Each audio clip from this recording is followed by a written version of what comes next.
진리의 사람 다속 유영모는 누구인가? 16번째 시간입니다.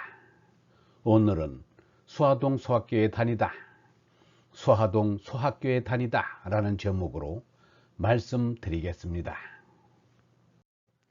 1895년 학부 관제에 관한 법령 46호에 의거하여 서울에 처음으로 4개의 소학교가 세워졌습니다. 학교 규모도 아주 작았습니다. 소학교를 세웠으나 사람들은 자녀들을 학교에 보내려고 하지 않았습니다. 침략해온 일본 놈들이 세운 학교에는 자녀를 보낼 수 없다는 생각이었습니다. 그 가운데서도 외에는 있어 소학교에 입학하는 어린이들이 있었습니다. 그들은 집안이 어려워 서당에도 보내지 못하는 사람들의 자녀였습니다.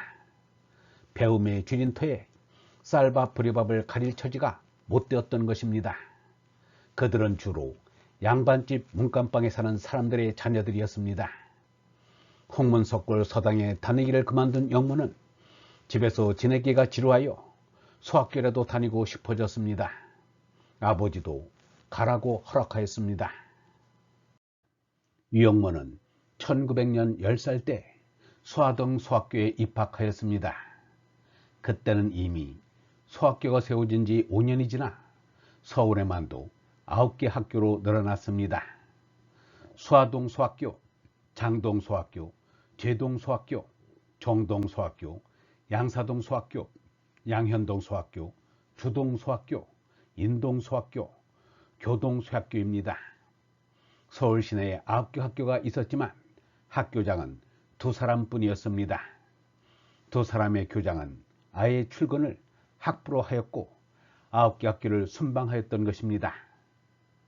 학년 말 시험은 9개의 소학교 학생들이 모두 교동 소학교에 모여서 시험을 보았습니다. 성적 발표도 교사 바깥벽에다가 성적 석차대로 이름을 써붙였습니다. 그 성적은 서울 시내 9개 학교에 통일된 성적이었습니다. 1등은 서울 전학교의 1등이었습니다. 그래 보았자 학생 수는 고작 500~600명이 지나지 않았습니다.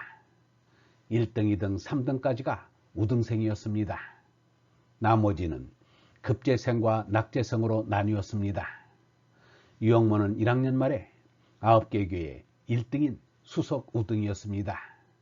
2학년 말에는 급재에서 2등으로 전체 5등이었습니다.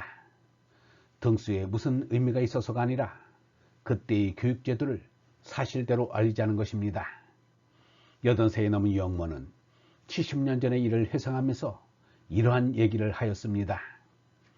학업 성적을 발표하는 전날 밤에 꿈을 꾸었어요. 학교 교실 외벽에 성적순으로 이름이 붙어 있었어요. 내 이름이 5번째에 써 있었어요. 그런데 깨고 나니 꿈이었어요.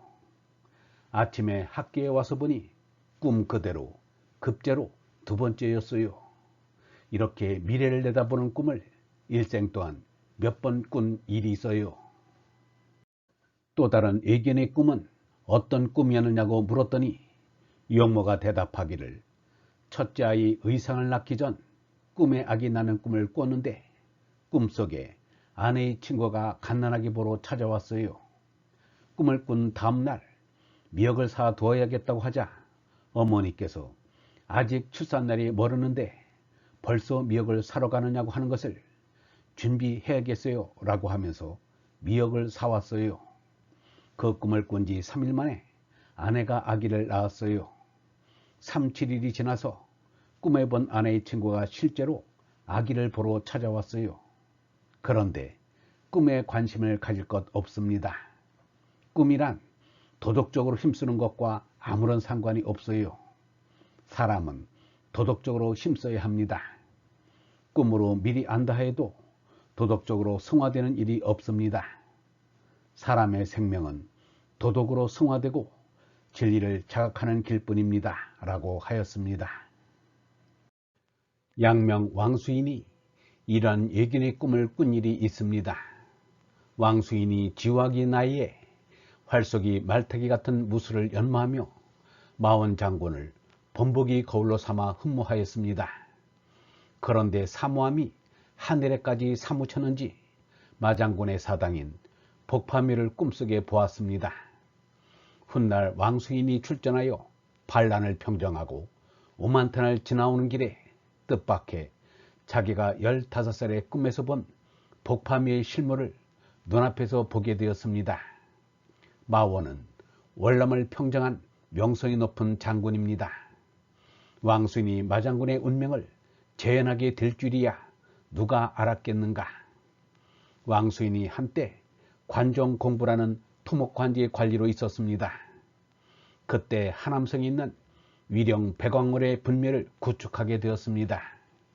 왕수인은 병법을 활용하여 인부들에게 일을 시켜 짧은 시일에 공사를 끝냈습니다. 위령가에서 고맙다는 뜻으로 거액의 의무를 내놓았으나 왕수인이 거절하였습니다. 그러자 위령 장군이 찾은 폐검을 선물하였습니다. 왕수인이 소년 때에 명장 왕후를 숭배하였는데 꿈에 복음을 받은 일이 있었습니다. 그것이 현실로 나타난 것입니다. 이것을 두고 뜻이 있으면 길이 있다는 것이리라. 소년은 아무쪼록 자라서 하느님 아들인 성인 될 꿈을 지녀야 합니다. 소학교로 시작된 이름이 이제 초등학교로 바뀌었습니다. 1895년 소학교, 1906년 보통학교, 1938년 심상소학교, 1941년 국민학교, 1996년 초등학교의 변천을 겪었습니다. 초등학교 이름마저 격변한 조국의 운명을 말해주고 있습니다. 초등학생 시절은 꿈망울의 시절이요, 뜬망울의 시절이요, 꽃망울의 시절입니다. 이런 어린이를 가지고 유기를 하느니, 성폭행을 하느니, 몹쓸 짓을 하는 이들이 있는데 안 될 말입니다. 장래에 무엇이 될지 모르는 신비한 존재들인 것입니다. 불경에는 독사와 불, 그리고 왕자와 동성은 아무리 어려도 함부로 할 수 없다는 말이 있습니다.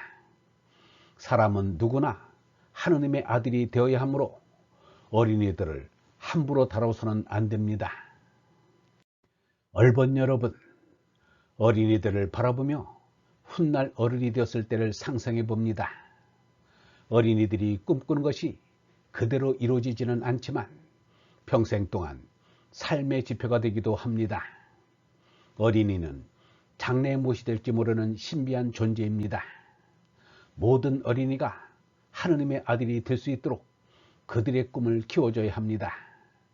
그들이 무한과 영원의 나라를 마음에서 활짝 열어갈 수 있도록 큰 꿈을 심어줘야 합니다.